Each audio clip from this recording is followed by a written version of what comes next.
बात कर चुका हूं। पॉजिटिव कभी नहीं है, मैं पॉजिटिव कभी नहीं हुआ।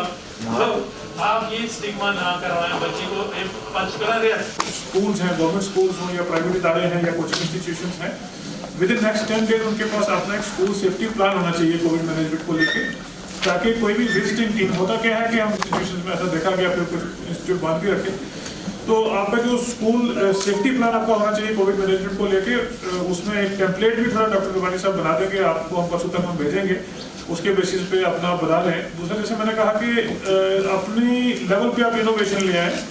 बहुत सारे स्कूल्स में हमने खुद देखा कि हमारी इंटरवेंशन से पहले बहुत अच्छा काम किसी वहाँ स्कूल में जाएंगे तो डेफिनेटली कर सकते हैं। इनोवेशन जो भी आप करना चाहें उसमें किसी की डिस्कस करेंगे कौन सी एक्टिविटी की जा सकती है, कौन सी नहीं की जा सकती है। स्कूल्स में कुछ हम सपोर्ट देंगे, जैसे पर्सनल हाइजीन के लिए आपके पास कहीं स्कूल का अपना फंड ओपन करने के लिए हम प्रोवाइड करेंगे। कुछ डिस्प्ले बोर्ड अपने स्कूल के लिए बनवा लें, अगर आप कहें कि सेंट्रली बनाने की जरूरत है, आप SPM से डिस्कस करके हम आपको टेम्पलेट बना के दे सकते हैं। उसके बाद जैसे अभी ये फोटोग्राफ दिखा रहे थे रुबानी साहब, तो उससे एक जो चीज़ आप देखते हैं वो आपके माइंड में से इंप्रेशन जमता है। रात को इस नतीजे पे भी पहुंचे हैं कि हाईएस्ट नंबर ऑफ केसेज जो है, हाईएस्ट अफेक्टेड एज ग्रुप है वो 20 से 29 है। इसी तरह से जब आप स्कूल खोलेंगे, स्कूल में आप इंटरेक्ट करेंगे, शायद ये डायनेमिक्स और चेंज हो हर एक एस्पेक्ट को लेकर। इसलिए कोई भी चीज़ अभी इसमें मुझे बात से लेकर अभी तक सोशल बॉन्डिंग की हमारी सारी टीम चल रही है। हमने कोई हायरार्की, कोई डिपार्टमेंट, कोई इंस्टीट्यूशंस का डिफरेंस नहीं रखा है। अब डॉक्टर सलीम साहब एक्चुअली हैं मेडिसिन के, मुझे लगता है कि मेरे ही ऑफिस के आदमी हैं ये, इनको लगता है कि मैं मेडिकल कॉलेज का पार्ट हूँ। तो इस किस्म की बॉन्डिंग जो है, क्योंकि गवर्नमेंट सेक्टर में अक्सर हम हो जाते हैं उसमें हायरार्की में मेडिसिन या हेड ऑफ इंस्टीट्यूशन, ताकि आप प्रॉम्प्टली डिसीजन ले सकें।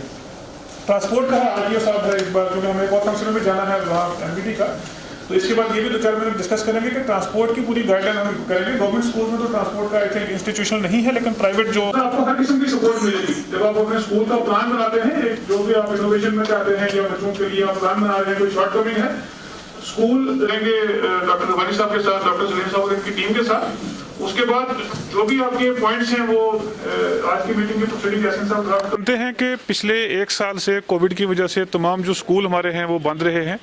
बीच में ऑनलाइन क्लासेस की डिस्कशन रही, लेकिन उतना सक्सेसफुल वो नहीं हो पाया। अब क्योंकि स्कूल्स अब ओपन करने की बात है, गवर्नमेंट की तरफ से गाइडलाइंस भी आई हैं अभी, जो 1 फरवरी से जम्मू में शुरू हो रहे हैं। उसके बाद विंटर जोन में और जिसमें हमारा कश्मीर आता है, उसमें 28 फरवरी तक हमारे पास विंटर वेकेशंस हैं। उसके बाद जब स्कूल्स ओपन होने हैं तो बड़ा ज़रूरी है कि स्कूल्स को प्रिपेयर किया जाए सेफ्टी नॉर्म्स को लेके। इसको लेके चलते हमने एक 1 मंथ लॉन्ग प्रोग्राम लॉन्च किया है, जिसमें 1000 से ज़्यादा स्कूल जिनको स्कूल सेफ्टी प्लान जिनका बनाया जाएगा, बच्चों को ट्रेन किया जाएगा, पेरेंट्स से इंटरेक्शन की जाएगी, और सबसे पहले हमने टीचर्स की कैपेसिटी बिल्डिंग से शुरू किया है। इसके साथ साथ स्कूल्स में जो इंफ्रास्ट्रक्चर सपोर्ट देने की ज़रूरत है, क्योंकि अब कोविड प्रिवेंशन नॉर्म्स के तहत आपको डिस्टेंसिंग स्कूल में रखनी बड़ी ज़रूरी है। उसके लिए ज़रूरी है कि इंफ्रास्ट्रक्चर सपोर्ट स्कूल्स में दी जाए। सेफ्टी और हाइजीन के लिए स्कूल्स को सपोर्ट की ज़रूरत है, वो डिस्ट्रिक्ट एडमिनिस्ट्रेशन प्रोवाइड करने जा रही है। उससे के साथ साथ जो टीचर्स हैं उनकी कैपेसिटी बिल्डिंग की बड़ी ज़रूरत है। तो जितने भी टीचर्स हैं उनका ट्रेनिंग प्रोग्राम और सर्टिफिकेशन प्रोग्राम हमने शुरू किया है। हर एक स्कूल जहां पे हम ट्रेनिंग करवा रहे हैं उसको सर्टिफिकेट दी जाएगी कि यहाँ कैपेसिटी बिल्डिंग की गई है। उसके बाद एक इन्फॉर्मेशन का मटेरियल बच्चों के लिए दिया जा रहा है ताकि वो अवेयर और एजुकेटेड रहें। पेरेंट्स के साथ एक क्लोज इमोशनल बॉन्डिंग रखने की ज़रूरत है टीचर्स को, उसके लिए टीचर्स को तैयार किया जा रहा है। मुझे लगता है कि आने वाले 20-25 दिन में एक जो मिशन मोड पे हम काम कर रहे हैं, सभी स्कूल्स के साथ टाई अप करके सभी पेरेंट्स तक आउटरीच करने के लिए और एक साइकोलॉजिकल सपोर्ट बच्चों को प्रोवाइड करने के लिए, ताकि हमारे सारे जो स्कूल्स हैं वो स्मूथली ओपन किए जाएं। और इस पीरियड को हम यूटिलाइज करें बच्चों को तैयार करने के लिए, पेरेंट्स को तैयार करने के लिए। तो हर एक स्कूल का अपना एक सेफ्टी प्लान बन रहा है, और हर एक स्कूल में जैसे हैंड वॉश हाइजीन के लिए जो बेसिक रिक्वायरमेंट है, सोप्स देने की ज़रूरत है, या डिसइंफेक्टेंट स्कूल्स के लिए देने की ज़रूरत है, या इस नई डायनामिक्स में स्कूल को जो भी इंफ्रास्ट्रक्चर सपोर्ट देने की ज़रूरत है वो हम करने जा रहे हैं। तो इसमें कोचिंग इंस्टीट्यूट्स भी हैं, प्राइवेट स्कूल्स भी हैं, लगभग 450 जो गवर्नमेंट स्कूल्स हैं, 500+ प्राइवेट स्कूल्स हैं, 100 से ज़्यादा कोचिंग इंस्टीट्यूट्स हैं। तो सबके लिए ये प्रोग्राम भी मैंडेटरी रहेगा। उसके साथ साथ एक इंपॉर्टेंट चीज़ ये है कि जो भी हमारे हेड ऑफ इंस्टीट्यूशंस हैं स्कूल्स के डिजास्टर मैनेजमेंट एक्ट के अंडर, उनको भी हम एम्पावर कर रहे हैं कि जो भी डिसीजन मेकिंग है, कहीं बच्चों को सिक लीव देने की ज़रूरत है या फैकल्टी को देने की ज़रूरत है या कोई स्टेप स्कूल में लेने की ज़रूरत है, तो वो उसमें इसमें एम्पावर्ड रहेंगे। उसके अलावा स्मार्ट सिटी के तहत कम्युनिटी एंगेजमेंट के अम्ब्रेला के अंडर सभी स्कूल्स को लिया जा रहा है अवेयरनेस और इन्फॉर्मेशन के लिए और बच्चों की कैपेसिटी बिल्डिंग के लिए। इसमें हमारी कोशिश रहेगी कि बच्चों को पॉजिटिवली एंगेज किया जाए ताकि पिछले एक साल जो इंडोर रहे हैं और जो बड़ा स्ट्रेसफुल टाइम भी रहा है उसको कवर अप भी किया जाए और बच्चों को आने वाले दिनों में एक बेहतरीन एक्सेस जो है एजुकेशन तक दी जाए। जी, शेड्यूल के हिसाब से जैसे हमने कहा कि हमारे पास ऑलरेडी विंटर वेकेशन है 28 फरवरी तक, उसमें जो विंटर ट्यूटोरियल है वो हमारा चल रहा है, कोचिंग इंस्टीट्यूट्स चल रहे हैं, स्कूल्स अपने टाइम पे होंगे, लेकिन आप ओवरनाइट स्कूल्स को तैयार नहीं कर सकते हैं, आपको मिनिमम टाइम चाहिए तैयार करने के लिए।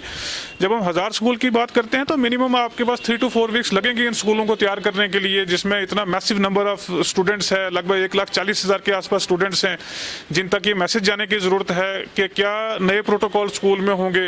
1000 स्कूल को आपको तैयार करना है कि उसमें वो कोविड प्रोटोकॉल अडॉप्ट किए जाएं, उससे पहले टीचर की कैपेसिटी बिल्डिंग करनी है, फिर जो इन्फॉर्मेशन एजुकेशन और कम्युनिकेशन सोसाइटी तक है, कम्युनिटी तक ले जाने की बात है।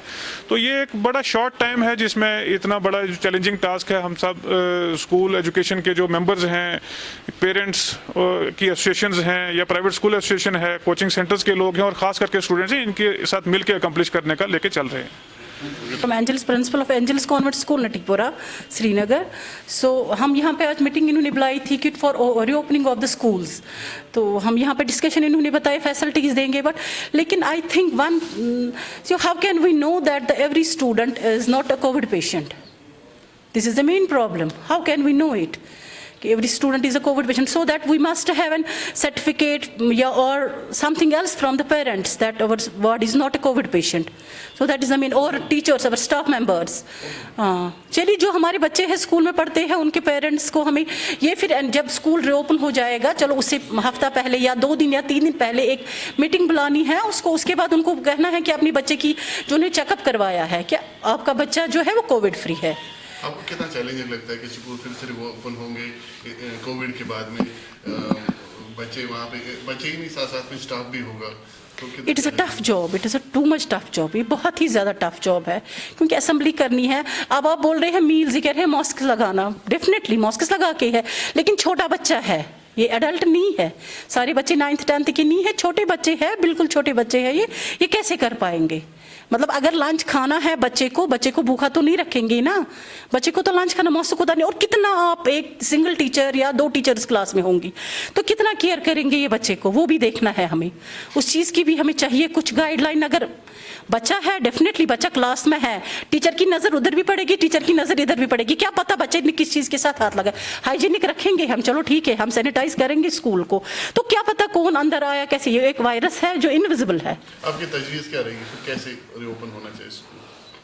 ट्रायल बेस पे या फिर ट्रायल बेसिस पे अगर रखेंगे स्कूल, उसको हम खुला, मतलब जैसे कि इन्होंने बोला इवन ऑड या कुछ बच्चों को, तो सिलेबस में कटौती होनी चाहिए। कल को तो ये भी नहीं पेरेंट मानेंगे हमें कि हमने पढ़ाया ही नहीं। अगर मानो आप 20 बच्चे क्लास में है या 40 बच्चे क्लास में, आज 15 आएंगे, 15 को आज हमें एक लेसन पढ़ाना है, टॉपिक हमने स्टार्ट किया है, डेफिनेटली कल को हमें उन दूसरे बच्चों को वही टॉपिक स्टार्ट करना है, तो हम कैसे करेंगे कंक्लूड उस टॉपिक को? जैसे कि हमारा अगर एक दिन हम पढ़ाते थे बच्चे को, चलो आधा लेसन, दूसरे दिन दूसरा लेसन कंप्लीट होता था, ये लेसन कैसे हो जाएगा जब हमें अल्टरनेटिव पढ़ाना है? अल्लाह आलम, उनको वो मुझे नहीं लग रहा है कैसे कर रहे होंगे बच्चों को क्या, लेकिन यहाँ से कोविड की रेट डाउन हो गई। यहाँ पे ये भी तो देखना है कि कोविड जब पीक पे था तो कब कोचिंग सेंटर्स तो बंद थे, अब तो कोचिंग सेंटर्स माशाल्लाह से खुले हुए हैं। पेरेंट्स अपने इस पे भेजते हैं बच्चों को, अगर उनको कुछ प्रॉब्लम हुई तो वो कैसे भेजेंगे? ओपन होने से पहले पेरेंट्स का भी एक अच्छा रोल बनता है।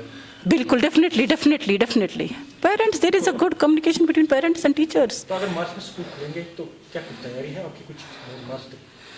मतलब क्या तैयारी हो सकती है? हम ज़्यादा से ज़्यादा सैनिटाइज स्कूल्स को कर सकते हैं, सोशल डिस्टेंस का ख्याल रख सकते हैं बच्चों को। मतलब जितना स्कूल को एक चीज़ है, स्कूल तो बच्चे के लिए केयरिंग है, माँ बाप से ज़्यादा। बच्चा घर में जाएगा, होमवर्क करेगा, सो जाएगा, लेकिन बच्चे को ज़्यादा टाइम देना है स्कूल में, एटलीस्ट उसको 6 घंटे देने ही देने हैं स्कूल में असेंबली का लेके। तो इसलिए स्कूल तो अपनी तरह से कोशिश करेगा, स्कूल अथॉरिटीज़, हर कोई स्कूल अथॉरिटीज़, एडमिनिस्ट्रेशन का भी बनता है सपोर्ट चाहिए, एडमिनिस्ट्रेशन का भी सपोर्ट चाहिए, उसका भी सपोर्ट चाहिए, एडमिनिस्ट्रेशन का भी।